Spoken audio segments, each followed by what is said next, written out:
Today, we're stepping into the world of Taylor Swift. But instead of analyzing her lyrics or her music, we're going to break down her public speaking, including her recent appearance on the New Heights podcast. Because even megastars have techniques and teachable moments that you can use in your own talks.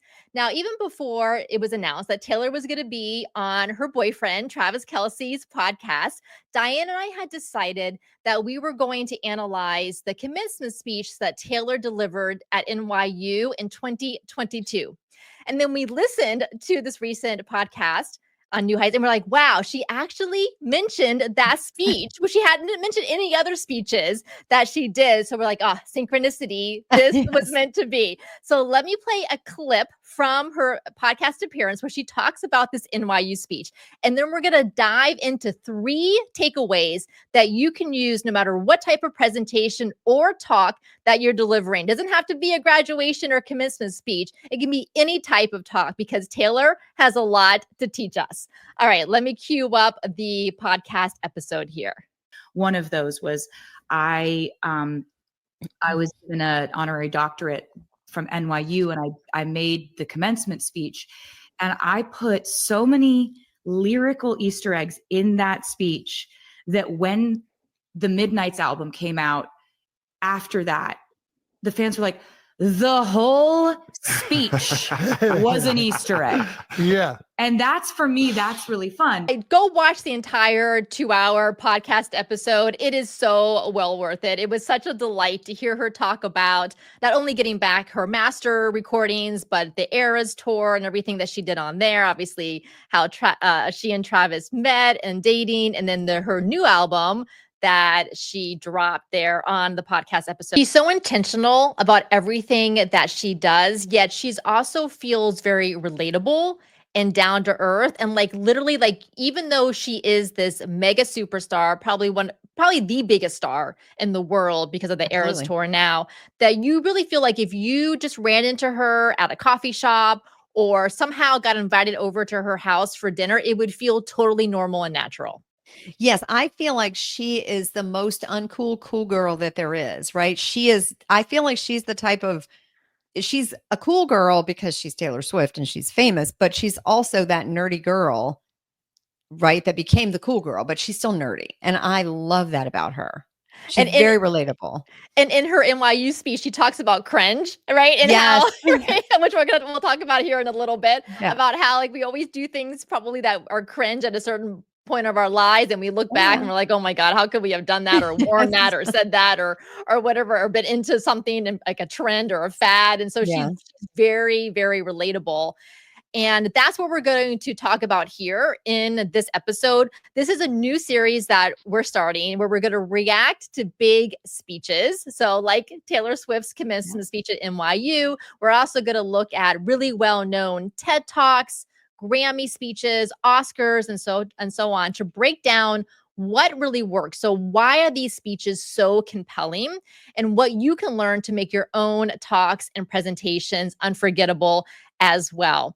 And so by the way, I'm Carol Cox, founder and CEO of Speaking Your Brand. Diane Diaz is our lead communication strategist and brand messaging expert as well. And so we really enjoy helping our clients dig into their big ideas, their content. What are the main takeaways? What are the lessons that they want to share with their audience? How are they going to deliver their talks in a way that is transformative for their audiences, that is memorable, and that delivers an experience? And that's really what the best speakers do. And so that's the kind of breakdown we're going to do here. So make sure to hit the subscribe button if you're watching this on YouTube. If you're listening to this on the Speaking Your Brand podcast, be sure to follow the podcast in your podcast app so you don't miss future episodes. And of course, you can hop on over to the Speaking Your Brand YouTube channel to watch this on video if you want to see us and see Taylor as well as listen to it.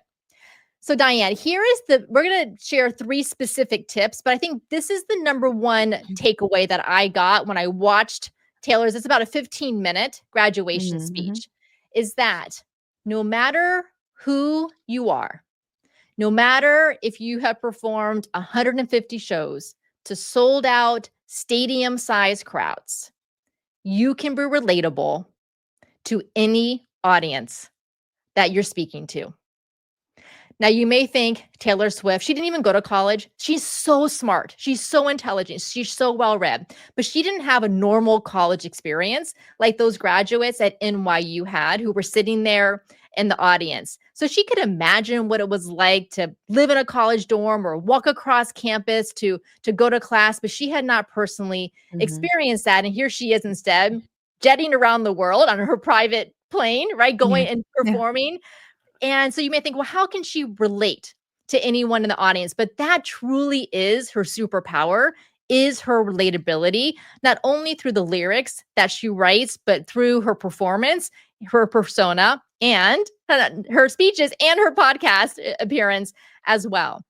So let's take a look now at these 3 tips that we can use for how to be more relatable to our audiences. So you may not be a big time celebrity like Taylor Swift. I don't think any of us are except for her, but you may come across where you have to give a talk to an audience and you're like, oh, this audience is, they're not really like me, or maybe they're younger than me, or maybe they're older than me, or maybe it's a completely different industry or a completely different profession, or maybe it is an audience that's very similar to who you are, but you still want to come across as relatable.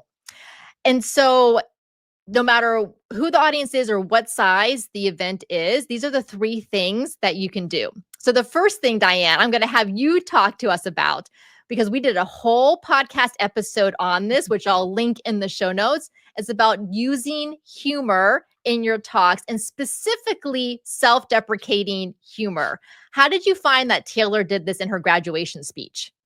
Oh my gosh, it was so good because I think I'm sure when they came to her with this idea, and she mentions in that speech, by the way, that NYU speech, that she's pretty sure she was asked to do it because of her song 22 and it was 2022, which I think is a really nice tie-in and very smart of NYU to choose her for that. But I'm sure when this opportunity came her way, she probably did think, oh my gosh, like this is not what I do. I don't give speeches. And in fact, she doesn't really do interviews often, and if ever anymore.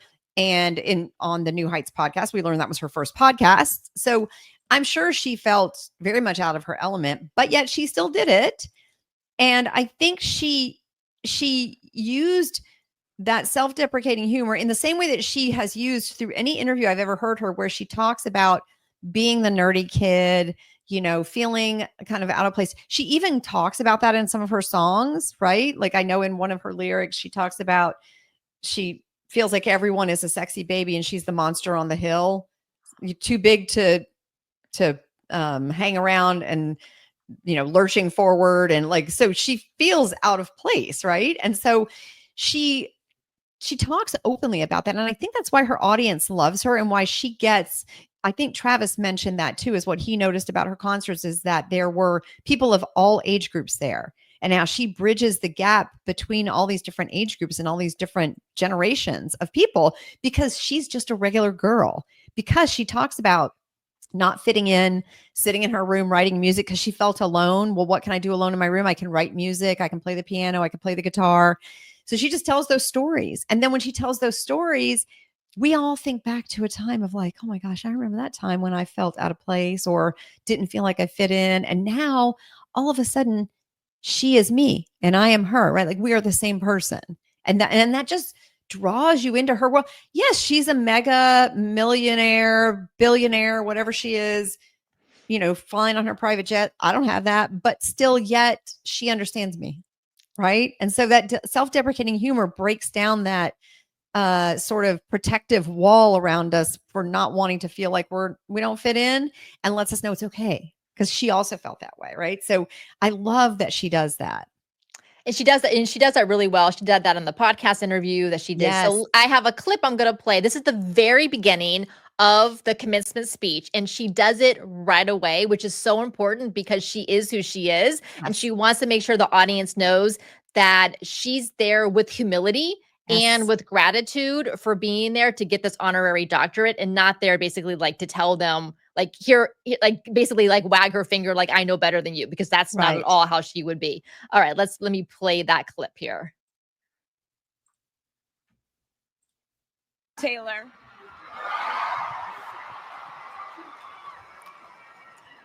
Last time I was in a stadium this size, I was dancing in heels and wearing a glittery leotard. This outfit is much more comfortable. I would like to say a huge thank you to NYU's Chairman of the Board of Trustees, Bill Berkeley, and all the trustees and members of the board, NYU's President Andrew Hamilton, Provost Catherine. 90% sure the main reason I'm here is because I have a song called 22.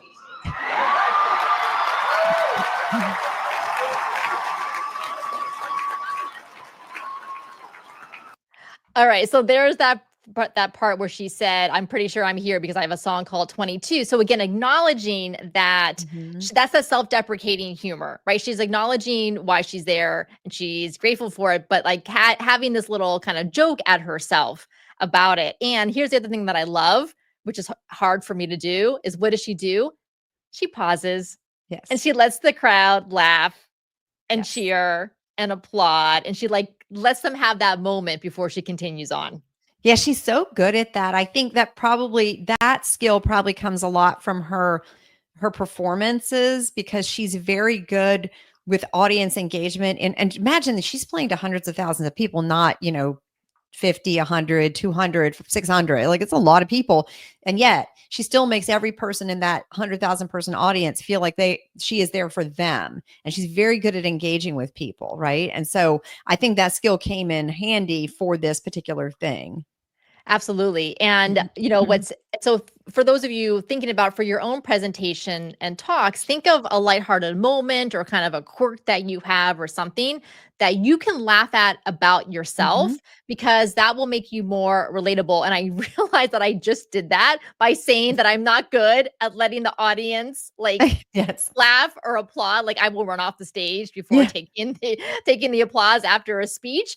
And I want to get better at that, but that is a real thing, like the real thing that is a challenge for me to do. So that's that is a little thing where it's self-deprecating humor. It doesn't ruin your credibility or you being seen as the authority or the expert, but it lets the audience know that you, like you said earlier, Diane, like taking down those protective walls that we oftentimes put up.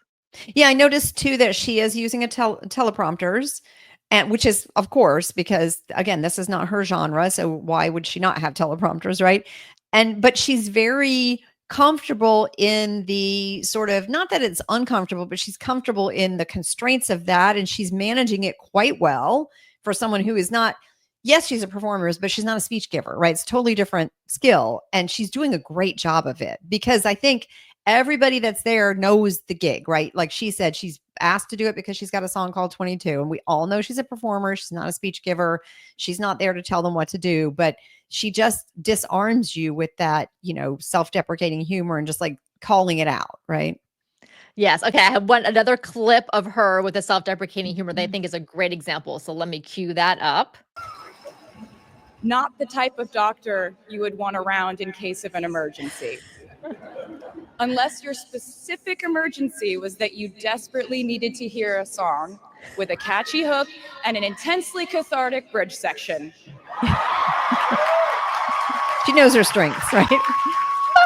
Right. And that's why I picked that clip, because even though she's joking about she's getting this honorary doctorate, she can call herself doctor, right? Ha ha, funny, but she still puts in there her expertise, which is the songwriting and the lyrics and the catchy hooks and the melody. So that's the balance with self-deprecating humor, especially as women, is to make sure that, yes, we can use self-deprecating humor, but we still want to own our strengths and what we are really good at. Yes. Love that. All right. So that was the key takeaway number one, which is use self-deprecating humor, especially towards the beginning, or use any type of humor at the beginning of a presentation or talk. It really draws the audience in, and laughter is a great form of social bonding. The second thing is to know your audience. So understand where your audience is. So what life stage are they in, or what stage are they in their business or their career? What challenges are they facing? What are their aspirations, their goals, their hopes? What do they want for themselves? So think about what is your audience thinking about in their heads? Like, what is preoccupying them related to what you do, what your topic is for your presentation or your talk, kind of what is on their mind. And so let me play a couple of clips, and then Diane will get into this other idea of also drawing out from your audience things that are kind of like the elephant in the room that you want to make sure that you're addressing, whether it's objections or maybe things that are going on even on a more societal level that may be important to mention. So I have a couple of clips here about how important it is to know your audience. So let me cue up the first one. As a kid, I always thought I would go away to college, imagining the posters I would hang on the wall of my freshman dorm. I even set the ending of my music video from my song Love Story at my fantasy imaginary college, where I meet a male model reading a book on the grass. And with one single glance, we realized we had been in love in our past lives. Which is exactly what you guys all experienced at some point in the last 4 years, right? All right. I love that because again, like it's, she's drawing a comparison between herself and then like she had this dream to go to, imagining going to college. Clearly she didn't go, but the people in the audience did. So she understands, kind of what their dreams and their desires and their hopes would have been, but then still connecting it back to her music and why she's there as the commencement speaker. Yeah, I love that. I love that she, there couldn't be more of a world of difference between her and the audience that she's speaking to. And yet she's just saying, those are those universal experiences that we all have. It doesn't matter whether you're mega rich or not, you going to college, not going to college. Those are universal experiences, that dreaming as a teenager or that certain age, dreaming about that, meeting that perfect guy or girl. Like we all have those things. Right. And so I love that she's just calling that out, because I think she builds greater credibility with them when she says, maybe I'm not in college and wasn't in college, but yet I get it. Like we have all had this experience. Yes. So the other thing that she does as far as in her speech itself, and this is not related to kind of the bigger takeaway of relatability, but it is good structurally wise, is she does have a beginning, middle, and end of a talk. And now you may be thinking, well, that's obvious. Duh. Every speech has a beginning, middle, and end.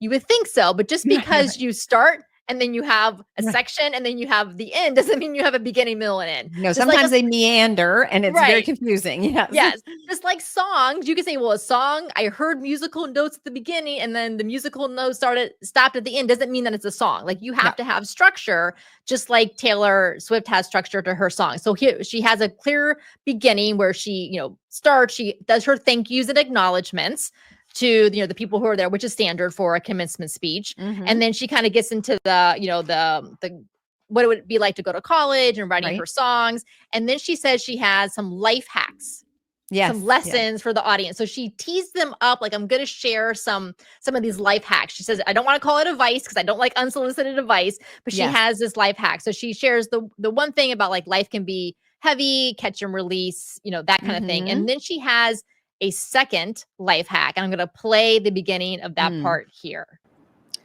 Secondly, learn to live alongside cringe. No matter how hard you try to avoid being cringe, you will look back on your life and cringe retrospectively.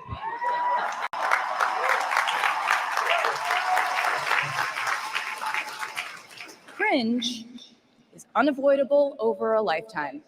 Even the term cringe might someday be deemed cringe. All right. Again, I love that because she's acknowledging especially for younger people who have lived so much of their life online, like Diane, we're lucky that probably during the days when we would have folled fads, there's no evidence of it. No social media. We don't have to worry about any of that. So whatever was cringe, there's no proof of it whatsoever. But for obviously younger people, they do have a lot of proof. So I love, again, like knowing your audience, knowing that that's an experience that they probably had. Cringe is a thing you hear a lot online. So she's relating to where the audience is at. I like how she's using their language too, because she's they're 22, she's 35, right? Or at that point, probably that was 3 years, 32, right? So, I mean, that's quite an age difference. So, but she's using the language and vernacular they would use so that it's very relatable to them, yet she's still instilling the lessons that she's had. So, but yet they're going to understand it because she's putting it in the terms they get. Yes, that's a great point. Yes. So that's a great point. Thinking about that again, relating to your audiences, think about the terminology that they use. So maybe you're not talking to teenagers or college students, but you're talking to people in a certain industry or a certain type of business. Then you don't want to, I mean, you could use their jargon if you know that it would be kind of funny to them that you're saying it because you're not in their industry, or because you know that that's going to be something that they really connect with. Likewise, or on the flip side, don't use jargon that's particular to what you do to an audience that is not familiar with it. Right. Yes. Yeah. You really have to understand the audience and read the room too. Right. And know how to relate. I spoke to a group it was actually middle school and high schoolers recently. And I really had to put a lot of effort into, because I don't talk to children, and I needed to dial down the professional tone of the personal brand talk and make it approachable and relatable to that age group. But, you really have to think, and that's just an extreme example, but it's true no matter who you're speaking to. You have to change your delivery and change your wording and change the stories so that they relate to it, so it's meaningful to them. Otherwise, it's not going to land. Yeah, you have to think about, what are their goals? What do they want for themselves? Where are they at in their life? What is kind of getting in their way, or what are their thought processes? What are they concerned about? So you're still talking about personal branding, which you would do with a business audience of women, but you can also do it for younger people. You just have to shift what they're focused on. Yes. All right. So I have one more clip on this section about knowing your audience. And this might be my favorite part, because Diane, I know that we have talked a lot about on the Speaking Your Brand podcast and our Thought Leader Academy with our clients about when you have a personal story, you absolutely should share it with your audience if it relates to your overall message or the lessons that you want to impart to the people who are in the room. But oftentimes our clients are like, well, but how does my story connect to what I'm saying? Or I don't really, I'm just going to share my story, and then what happens next? So what we say is that you have to take your story and universalize it. So it's the personal to the universal, the me to the you, or the me to the we. And of course, no surprise, Taylor does this so expertly. So let me bring up that clip. I've made and released 11 albums, and in the process, switch genre from country to pop to alternative to folk. And this might sound like a very songwriter-centric line of discussion, but in a way, I really do think we are all writers. And most of us write in a different voice for different situations. You write differently in your Instagram stories than you do your senior thesis. You send a different type of email to your boss than you do your best friend from home. We are all literary chameleons, and I think it's fascinating. All right. So again, so smart. Very much recognizing that, yes, she's talking about her creative process, which is actually good for her to share in a speech, because people do want to know a little bit like what you do as a person. They don't want it to. They want it to be about them, but they also want to learn about you, because that's how you're a reflection, you're a mirror for them. So when she's talking earlier in that clip before I started it about her creative process and why songwriting is so meaningful to her, but then she's like, okay, well, obviously most of the people in this audience are not songwriters. Maybe some of them are, but most of them are. So she immediately connects to, but we're all writers in our lives, and we all write in different voices, for different purposes, for different reasons. And I think that is such an expert example of this idea of knowing your audience, but then taking the personal story to the universal. Yeah. And I think she actually, I feel like, does that with her music too, because she tells, I mean, obviously most of her songs are based on things that happened in her life. And yet when you listen to them, you can't necessarily apply every song to your own life, but you can find little nuggets in each song that you're like, yeah, I kind of get that idea, or I get that concept, or I get that instance where that could happen. And I've been through something similar. Right. So she tells very personal. I believe one of the critiques of her Tortured Poets Department album was that it was just all about her. And I'm like, well, yeah, but it's it being about her audience understands it's also about them, right? Like it's about her, but it's about us through her, right? I think her audience now knows that. And so she writes about her, but then we feel it ourselves about ourselves. And so anybody that knows anything about her kind of gets that, but she did it very masterfully here in this speech, right? Very deliberately. And I think too, because it is a different setting than a song that she's writing, right? That you're just going to listen to without her there. She's actually telling you, here's the thing, and here's why that thing is relatable for you.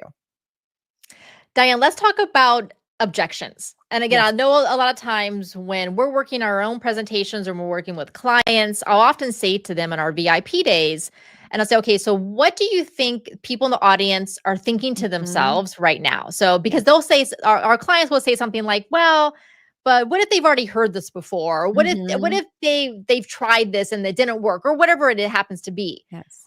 And so I say, well, then say that. Yes. Literally say that out loud. Say to your audience, well, you may have tried this before, and show of hands, how many of you tried this and it didn't work? Okay, well, we're going to try a different kind of approach to it. Or, okay, so now you all may be thinking that XYZ. So literally say out loud what you think the audience is saying in their head. So Diane, how does Taylor do this in her commencement address? Yeah, she, one of the things she does at the very beginning is she addresses the huge elephant in the room, is that these graduates just went through going to college during a global pandemic. And so she's letting them know, like, yeah, it was weird. I think because she's very up here with, like, she lives in a completely different world than us. So does she completely understand what it was like to go to college at all? Especially during a global pandemic? No, but she understands there was a global pandemic. You all had an experience that was atypical for college people. I get it, right? It was a strange experience, and you all made it through that. You dealt with that, but it was a thing. So she calls it out at the beginning. So I think that sort of disarms it actually shortens the distance between us and her, right? Like, so that we don't feel like, she's not going to get this. Like, not only did she not go to college, but there was a pandemic and I had to go to college during.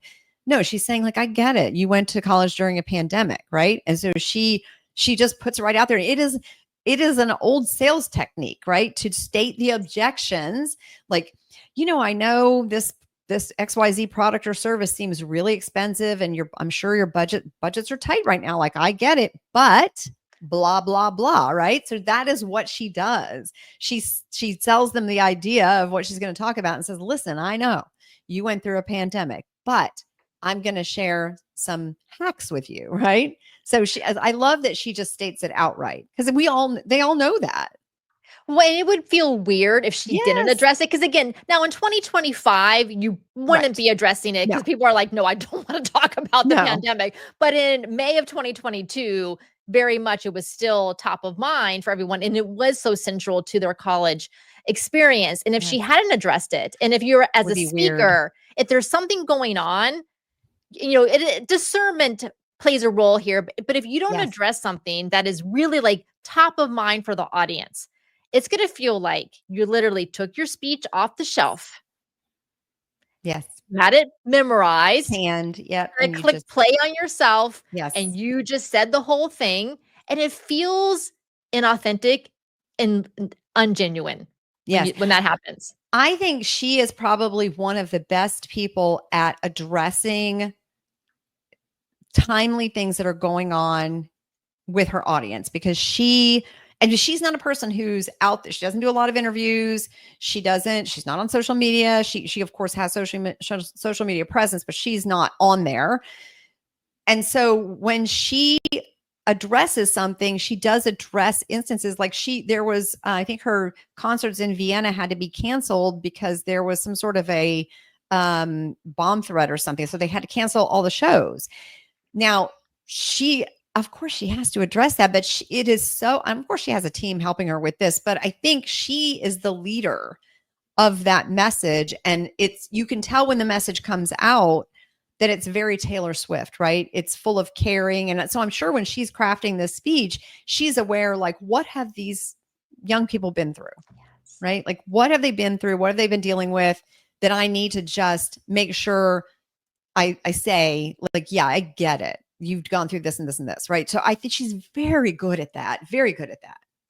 I am sure she wrote this speech. She probably had her mom or someone kind of, yes. just like she does with anything, probably get some feedback on it to tighten it up and to make it better. But as a writer, I'm sure. Oh my God. I'm sure she wrote it. Yeah. And you can tell. All right. Yeah. So then that was kind of number 2, knowing your audience, and then bridging the personal story to universal themes is number 3, but they're very much closely connected together. So let me play another clip.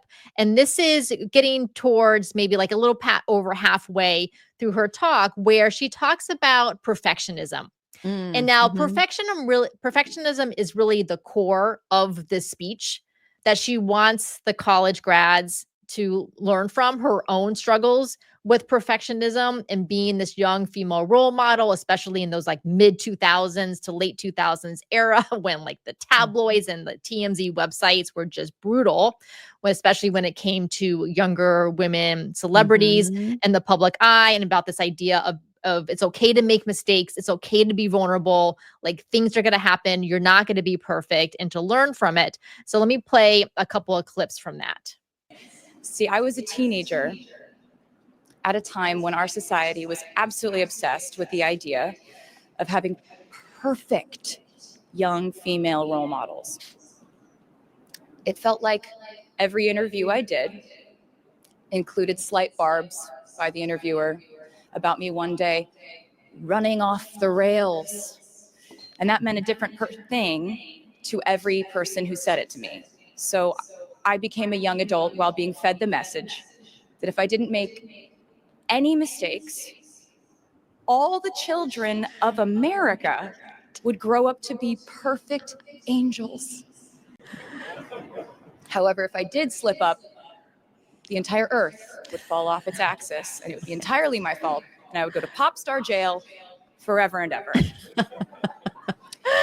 All right, let me jump ahead. So she kind of teased up this idea of feeling this very heavy weight and burden of being perfect, so that, not only for like the children of the world and all that, but for her career. Like, let's be real, like and again, the press and the industry are very hard, especially on young women. So she wanted to make sure she had a thriving career. So let me jump ahead a little bit here to how she kind of bridges this idea of her own personal story of perfectionism. Let me jump ahead. I know the pressure of living your life through the lens of perfectionism. And I know that I'm talking to a group of perfectionists because you are here today graduating from NYU.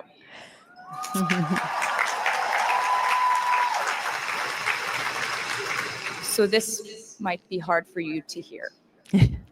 In your life, you will inevitably misspeak, trust the wrong person, underreact, overreact, hurt the people who didn't deserve it, overthink, not think at all, self-sabotage, create a reality where only your experience exists, ruin perfectly good moments for yourself and others, deny any wrongdoing, not take the steps to make it right, feel very guilty, let the guilt eat at you, hit rock bottom, finally address the pain you caused, try to do better next time, rinse, repeat.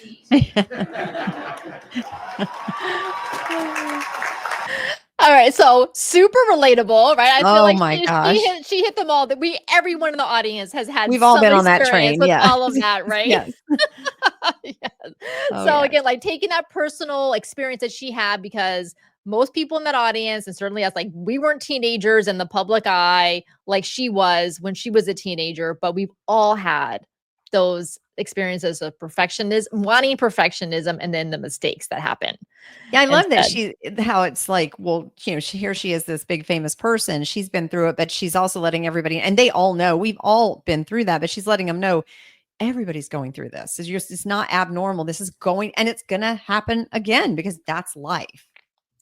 Yeah. So as you're working on your own presentations and talks, think about for your own personal stories, and you should include personal stories in your Mhm. talks, even if you are doing a quote unquote business topic or it's a Yes. business audience. Personal stories, as you've seen here, connect you with your audience in a deeper way. They let the audience know that they're not alone, that you validate and empathize the experience that they're having as well, that you're not putting yourself on a pedestal. So you may be a few steps ahead of them as far as in life or in the stage that you're in your business or career, but you're there to kind of take them along the journey as well. And so think about as you're working on your talks is how can you use self-deprecating humor in an appropriate way, but in a way that brings your audience in. How can you let the audience know that you understand where they're at, their goals, their aspirations, also any challenges that they're faced with right now, and then bridge those personal stories to the universal by shifting from me to you. So just a lot of times it's just shifting the language can be done really easily. And so we hope that you've enjoyed this first reaction video that we have done. Let us know in the comments if you'd like us to do more. We have more ideas planned. We'd love to know what we thought about it, what else you would like for us to do. Are there any speeches in particular that you have in mind that you would like that'd be for fun us to know. right? Yeah. Let Share us know. some. It could be someone famous, or it doesn't have to be anyone famous. It could just be one that you thought was well done. And then we could pick out why it was so well done. So drop your thoughts in the comments. And again, make sure to hit subscribe here on the YouTube channel so that you don't miss future episodes. And make sure to follow the Speaking Your Brand podcast. And of course, if you would like to learn more about what we do here at Speaking Your Brand, go to speakingyourbrand.com. Diane, thank you so much for joining today. Yes, of course. It was fun. I love Taylor Swift. So my pleasure. It was. And thanks everyone for watching. Until next time, we'll see you then.